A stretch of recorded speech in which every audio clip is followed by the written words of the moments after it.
Okay, I'm just going to do a quick introduction on this WLED LED matrix, which I've got set up here as a music visualizer.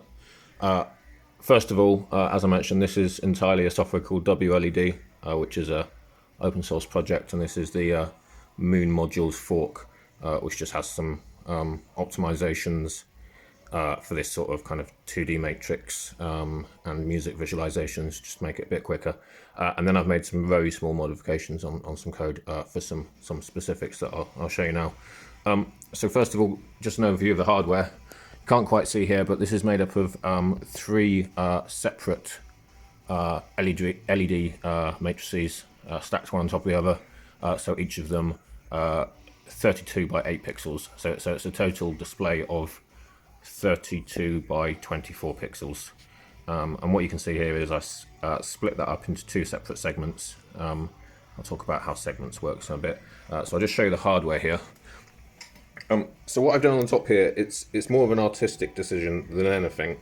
Obviously all these different parts could be hidden and in a box, but partly because I was making this as a gift for somebody who is a little bit of a nerd, I kind of wanted to make it a bit artistic, I suppose. So that's why I kind of mounted everything on top here. So just very quickly then from right to left, what I've got here is a 5-volt power source coming in here. So just very briefly, 5 volts in on that kind of RC drone type connector, and that splits off here through a fuse, which I've got, I think I've put a 5 amp one in there at the moment. Might put an 8 amp one in there as well, and then at the front there an off-the-shelf linear voltage regulator board, which converts down to 3.3 volts. So the idea here is all those jumper cables I've got there, as well as the main 5 volts going to the left and through the switch. There's both 5 volts, which is to power the LEDs, and 3.3 volts to power the ESP32 and components. So on to the next thing here, you can see that we've got the 5 volts coming out the end there, goes straight through this massive switch, which is rated for 5 volts. That's partly why it's so huge, and that switches physically the power into the LEDs. So I've got 3 separate outputs there, as I say, for each of those 3 LED matrices. And then I've also got coming out with 5 volts rail on there, goes to a cooling fan that I've got in there as well. So the next thing then is just the ESP32 development board. Basically as it is out the box. You can just about see here though I've kind of mounted it to a proto board. So on this side the pins are kind of hanging off, and I've bent some around onto jumper cables, but on the other side you can just about see there that I have, you can't see the other side from here, but I've soldered the development board onto the proto board, and then I've stuck through the jumper cables and soldered them on, and then laid them all out nicely. Finally, we've got on here left here, I guess the interface board. So the main thing here for the music visualization is the digital microphone there. So kind of all on one board, a MEMS microphone, ADC conversion, and I think there's a kind of gain controller there as well. I've also got a 7-segment display on there. Each LED there is individually fed from the ESP32, and each one has got its own resistor there. Not completely necessary, but just to kind of tone down the current a little bit and presumably make the LEDs last a bit longer. And then finally I've got a rotary encoder there. Again, kind of artistic license the way I've set it out here so that you can see the pins joining on, but ultimately that all feeds down, as does everything else from this board, underneath the frame and back to the ESP32. So first of all, I thought I'd just show you how I've set up this 7-segment display here and the rotary encoder to make kind of hardware controls. So primarily WLED has a web interface, which I'll show you in a second, but as I say, I've kind of deliberately made this so I can control everything that you'd want to control on this from this single rotary encoder. So I'll show you that now. So first of all, the 0 setting, as it's on now, as indicated by 0, controls the brightness.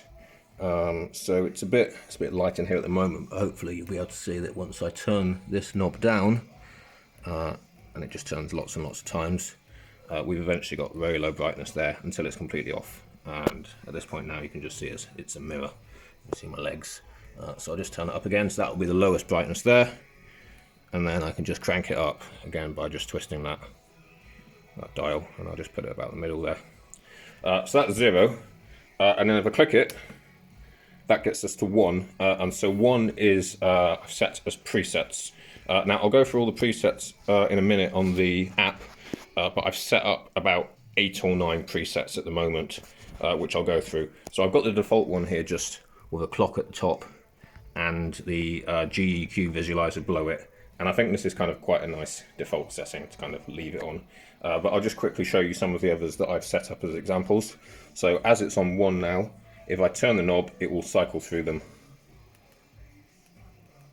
So 2, I've just got a fireplace set up there along with the clock. Ideally you'd want to change the clock to red as well, but yeah, it's just an example. Next one there, I've got another music visualization mode. So I'm just talking a bit louder so you can see that this is set up to show, I believe it's hue by loudness or frequency, but you can kind of change it. But that's just kind of quite a nice background setting as well. I'll just go through the others quite quickly. So yeah, similar one. You can't quite see it because the music isn't loud enough, but yeah, coming up with kind of dots as well. By the sound. Yeah, similar one as before. So this theoretically is time and weather, and we'll show you a 10-day weather forecast. I need to tune it a little bit. It's telling us here that it's 2.7 degrees, and I've got it set up to a weather kind of API service to get that information. Yeah, so we've got the time and date one there, which is quite useful. I'm not quite sure why at the moment, but as of this year, it thinks it's 1974. Last year, it knew it was 2023, and now the dates are working, the days are working, but it thinks it's 1974, so I might see if I can fix that. I don't really know why that is, but yeah, that basically works. And I will just show you quickly, actually. On the other buttons, I can change color palette, speed, intensity, main color, saturation, and CCT. Depending on whether the individual effect supports those. So just as an example, if I click this now, that will change to 2, so that tells me that I can change the color palettes for this particular effect, which is obviously just text. So if I scroll that now, you can see it's changing the color palette. So yeah, just leave it on that. Number 3, speed, obviously not relevant for stationary text, but is better on some of the other ones.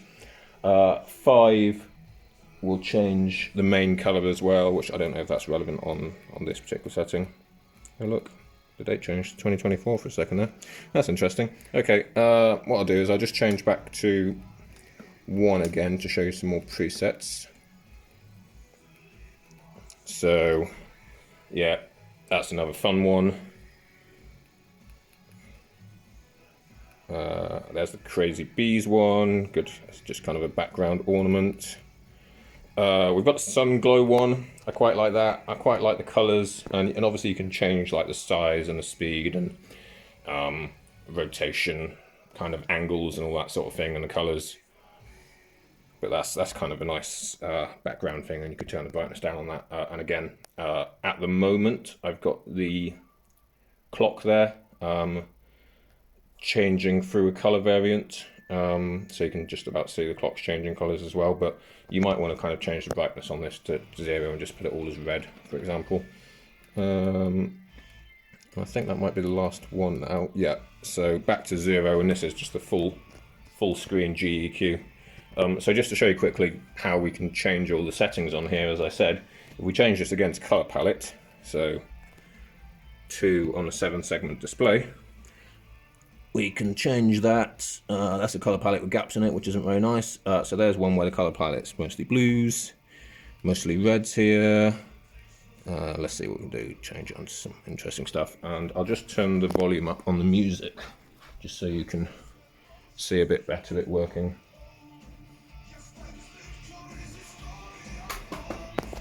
So obviously, in general, you want to tune this for your room. So at the moment, it might not be kind of perfect in terms of what frequency is picking up. On the very left-hand side, obviously, you've got the lowest frequencies, and on the right-hand side, you've got the highest frequencies. The music that I've got playing at the moment doesn't really do that justice, but you can see that it's coming up with power across the frequency band. So I'll just, again, show you that we can change the color palettes there. A green one, a pink one, a blue one. I, to be honest, just prefer the basic one that it starts on. So I'll put that right back. And yeah, that's quite nice. So, and then the other thing is we can change color saturation, speed, and that sort of thing. The way that the peaks are falling here, in terms of these, the rate of those white bits falling down, maybe isn't completely ideal, but we can change all of that on the web interface, which I'll show you now. So we'll just turn the music down. Okay, right. So I'll leave it on. I'll change it for now onto the second preset again. So back to 1, and then that's the preset now with the clock and the GEQ. Right, so as I mentioned, this is all WLED as kind of basic. One second, just put in my code. So I've got the web interface here open up on my tablet. So just to show you that really quickly, just you can get the app called WLED Native or WLED, and then it will show you all the instances there of WLED on your network. So there's a few there that are offline, some of the previous test ones, but this is the one, and it's just a local IP address, so it's connected to my router, and I can select it from here. So, right. So that's loaded up on there now. And I'll just quickly show you through what we can do on the web interface. So the first thing I want to show you is, and I mentioned this already, is that although I've got effectively it's set up as one panel of 32 by 24 pixels, what we can do in the software is set it up into what they call segments, which is effectively breaking it up into as many different screen configurations as you want. So for example here I've set up the top 32 by 8, and I've just set that up as a scrolling text. And if I scroll that, you can see how they've been set up. And so you can see the top 32 by 8 and the bottom segment 32 by 24. And then I've set, then what you do is select the particular segment that you want to set up. So for example, the top one here, which is, sorry, excuse me, it's in a different order, but 32 by 8 here would be the top one. And if we select that and then go to effects, we're now changing what particular effect we're setting up there. So if I go, that is set to scrolling text, but I could equally select, let's see, the Pong effect. And you can immediately see that now that segment there now is the Pong effect. And the main section, which is the GEQ equalizer, hasn't been affected. So we'll just go back to this.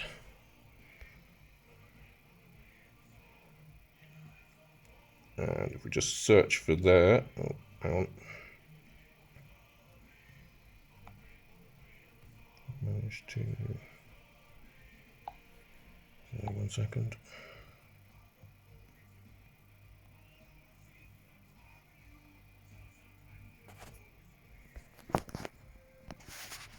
Okay, that was possibly a slight bug there. I managed to get the segment covering the whole screen. I've just changed it now. You can see that you can have it on the kind of tablet mode. So you could have this on your phone screen, and you see that you've just got this kind of center segment. But you can also go on PC mode. If you open an IP address on a browser, you can effectively see everything. So what you can see on here is that for each effect, you can change the palette. And so in the case of where I've just got the text selected, or sorry, the Pong selected in this case, I can only really change the effect color, but I could change that to white, for instance.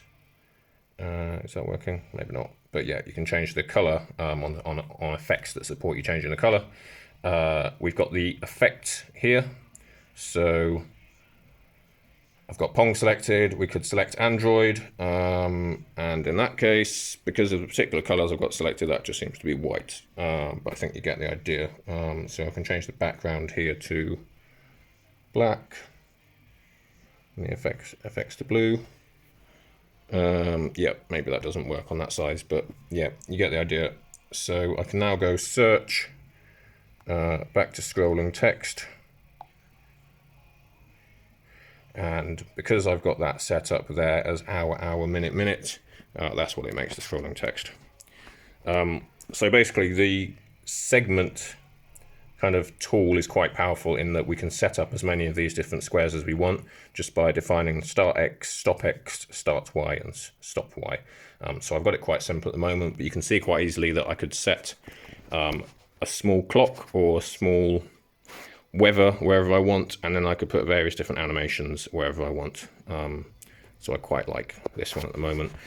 So just to give you an example of what I've done with this, just go to presets.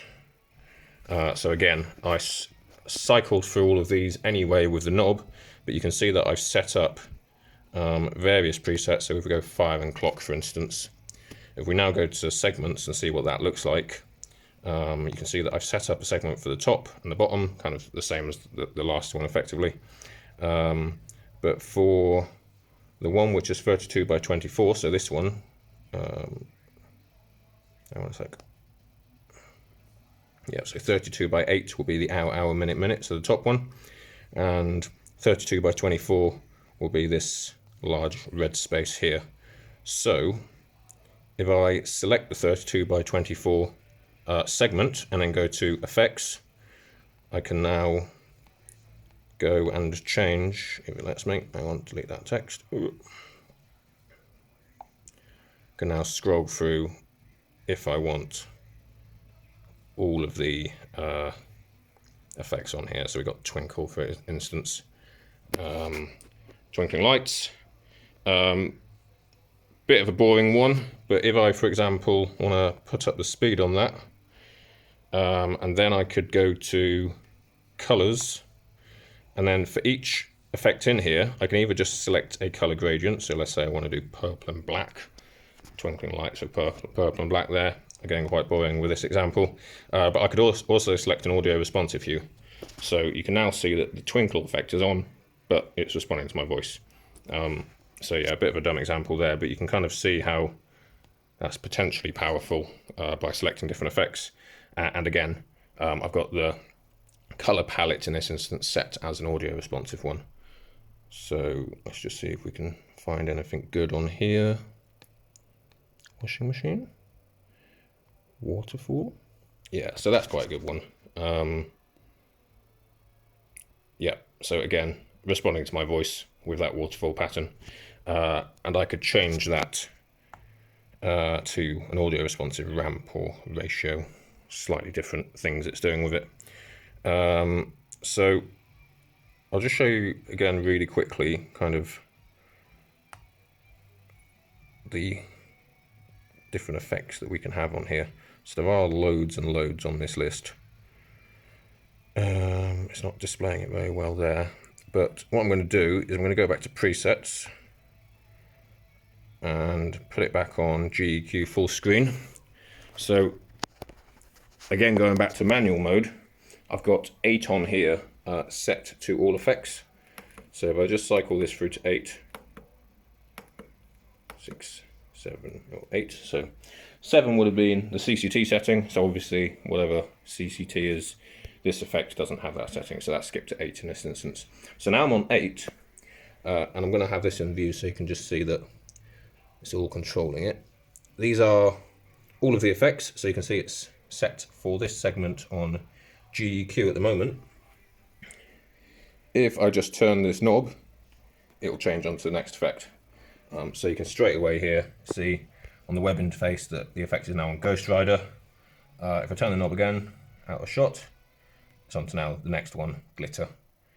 Turn it again, and you can see it's just scrolling through them, which is quite nice. Some of the effects aren't very good for this 2D matrix. This one's quite fun. Again, you can see that it's on audio responsive hue. So this is an example of actually where you won't see some of the effect unless I'm talking. So just before I go through some of the other effects, I'm just going to change the color palette back to the default. And if we put it on the default for the effect, then we'll kind of see that effect in its full glory. So, oh, this is still doing audio reactive. Okay, maybe this might be an audio reactive effect anyway. But yeah, so that's that. Next effect, and I'll just cycle through a few of them just so you can see. Is that a noise one? No, that's I go to effects again, you can see what that is. Halloween eyes. Maybe just have that kind of in the background for when you want to just use this as a mirror. Heartbeat, whatever that is. There are some fun ones on here. Yeah, that's quite good, and obviously we could change the speed of that and the colours. That might be a good audio reactive one as well. And this is, again, quite a good one where you can see that you still got the full mirror effect there. So what else have we got? Just going to go through some of these effects just so you can see what they're like.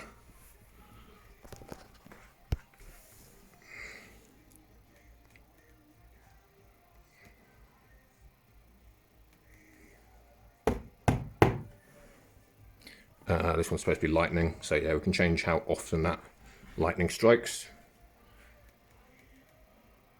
That seems to be a circle. That one is called Lisa Jew, according to the screen here. So I think this is one where actually if we change some of the settings we can make it a bit more fun. So we put the fade rate down maybe and the speed up. Maybe that's a bit much. There you go. Again, that might be better with some more interesting colours.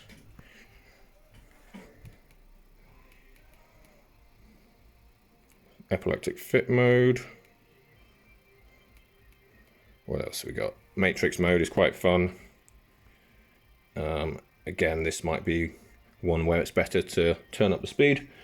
So actually, if we just click this through to 3, we could now change the speed of this with the knob. So that's just another example of where we can use the hardware controls here to change everything.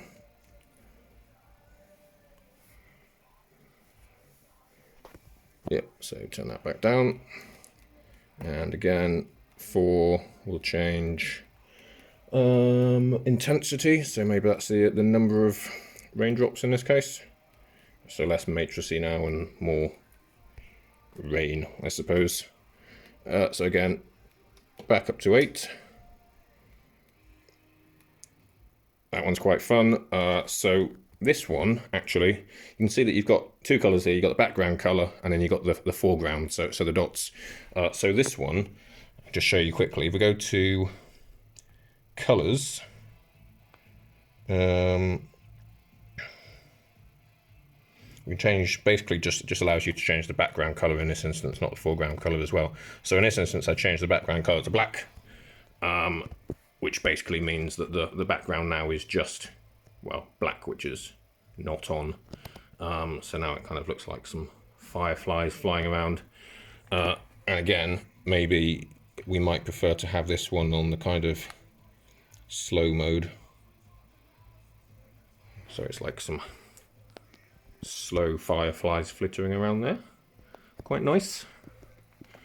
Back to effects.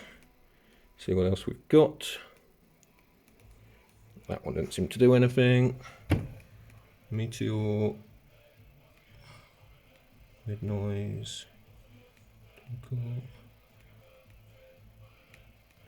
Oh, sorry. This actually seems to have crashed in the rare instance. So if we just go Twinkle Cat on there, yeah. It does seem to crash sometimes. But yeah, if we go back to there, I think we're back in action now, yeah.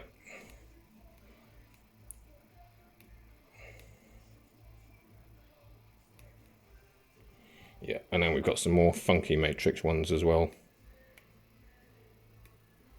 This is called 2 dots, so I guess we might see 2 dots sooner or later. Maybe not.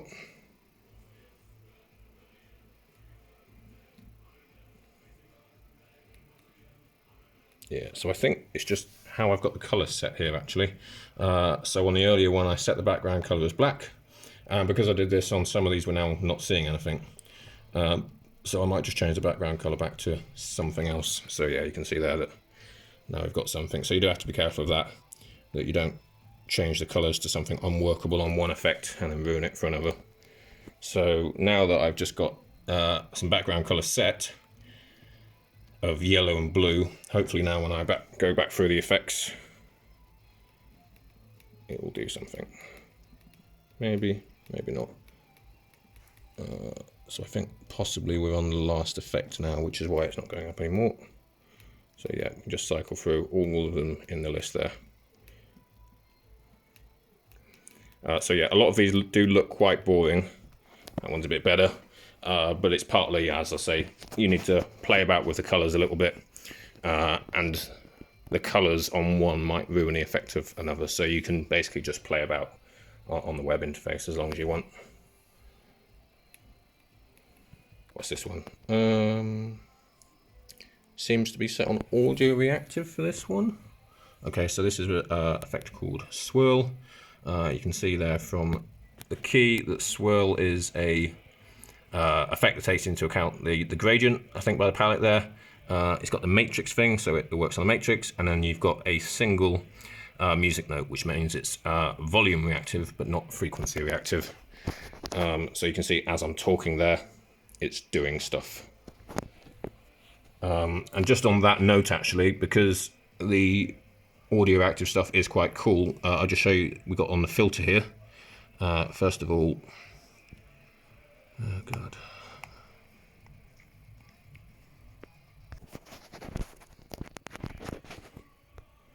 So I was just going to show you the filters really quickly. So we tick the filter for matrix mode. We're now seeing effects just for matrix. So if I just show you these quickly, we've got plasma ball. So that's obviously set up so that it works on the matrix. Polar lights, that one's quite cool actually. So actually, if you imagine that if we set that for the colors based on audio detection, that would be quite cool. Octopus, quite like that one as well. Noise 2D, a bit garish there, but we could change the colors. Meatballs, this one's called. Yep, same one I did earlier. Some fractal patterns. What else we got? Ghost Rider one was quite cool. I quite like that one actually. That's quite a good background effect type one. Rain. Okay, I will show you rain because this is a bad example because again we've got the background set to yellow. So if we just go back to the interface, and again we could just do this using the knob, but it's a bit annoying, so I won't. So if we just go on color palette, change it. We want something with a black background, really.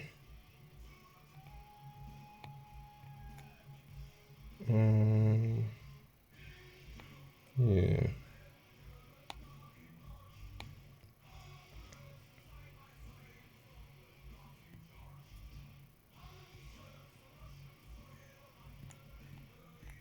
Okay, never mind. Ideally, what we want for that one is to be able to set the background black so that we can see the rain, but I can't get it to work at the moment. But I don't know whether that was just a bug I found, or I don't know how to use the app. But what we were seeing there is that we could see the palette, but we couldn't see the color selection. So back to rain, I've just changed the background to black.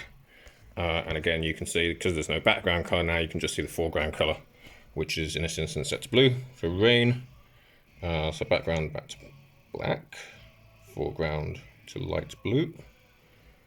So we've got some rain there. And again, you can just go back to effects and change the speed on that.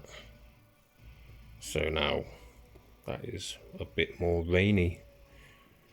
Just show you again some more effects. So if we now filter by the double music symbol, that is now audio reactive according to frequency, and I think some of them might do volume and frequency. So for example, the GEQ effect is the amount of power per frequency.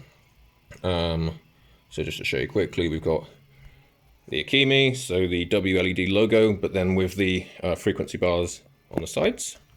Let me get that to focus. Quite cool. Blurs, kind of showed you earlier. Colors according to the frequency and coming up as blurs. Again, quite a good kind of ornament background type one. Just leave this here. So DJ light, kind of ripples, frequency map. So similar to one I showed you earlier. Again, you can see that this is frequency dependent, I believe. So if I hit that, maybe not, yeah, but colors dependent on frequency there. Frequency matrix, similar thing again. Frequency pixels, similar again. What else? That one's quite nice. Noise move, yeah, similar to the other ones, but I think they're moving about a bit more. Octaves, this one's called. So if you've got music on, this actually flows a bit better. No time, waterfall. Yeah, so again, if I could just go to presets, I've got some quick ones set, and what I've also done is I've set up a playlist here. You just about see that I've called Startup. If I can get it to focus, and in Startup, I've just said that I want it to have this quick load label of 98 that I'll set it to there, so you can do 99 in total. And start with, I wanted to show an effect that I've called, well, a preset that I've called Splash Screen. I want it to show that to 15 seconds, and then I want it to show GEQ and clock. So that's just an example playlist. But then what I've done also is, if you go to Config, LED Preferences, scroll down to Defaults, so Apply Preset X at Boot. So what I've done is I've set that to 98, which is the name of that startup playlist. So basically, when I turn it off, it will play that playlist, which is the splash screen, and then go on to the clock. So I'll just show you that really quickly. If I press the reset button on the device, again, I made this for a friend, so I've set up this kind of splash screen as a kind of happy birthday message. Bit cringy, probably wouldn't want to keep that forever, but obviously you can change it. So I'll just show you there quickly. If I press reset, rebooting, and there you go. So straight onto the first splash screen. Happy birthday from me. So that's showing for 15 seconds. Yeah, so as I say, I made this for a work friend who's a bit of a nerd, hence trying to make all the effects on top of there as well. Yep, so I think that's just about it. Obviously there's a lot more you can do on the web interface in terms of how you set it up, but that's just a kind of overview of what you can do with it. So again, it's all the WLED open source project, which you can find online. So I don't take any responsibility for that at all. I will say it's got a good community on there. So I've joined a Discord server because I had lots of development and setting up issues and that sort of thing. The only thing I have done is, so first of all, you download the source. You can select various user mods, as they call it, so kind of plugins that you can set up. So one of these plugins is the rotary encoder. So that enables effectively the spinning of this and the selecting of modes. The user mod they've got on there, there's a few different versions of it. The most advanced version allows you to connect this with a display, so you can scroll through it. What I have done, and as I say, I've done a very small amount of my own work, is I've hacked that to pieces a little bit, changed the order of these things into a way that I like it, and also integrated this 7-segment display. So relatively simple, but it's again my modification of one of these user mods. And then the only final thing that I've done with that is I've done a secret mode thing.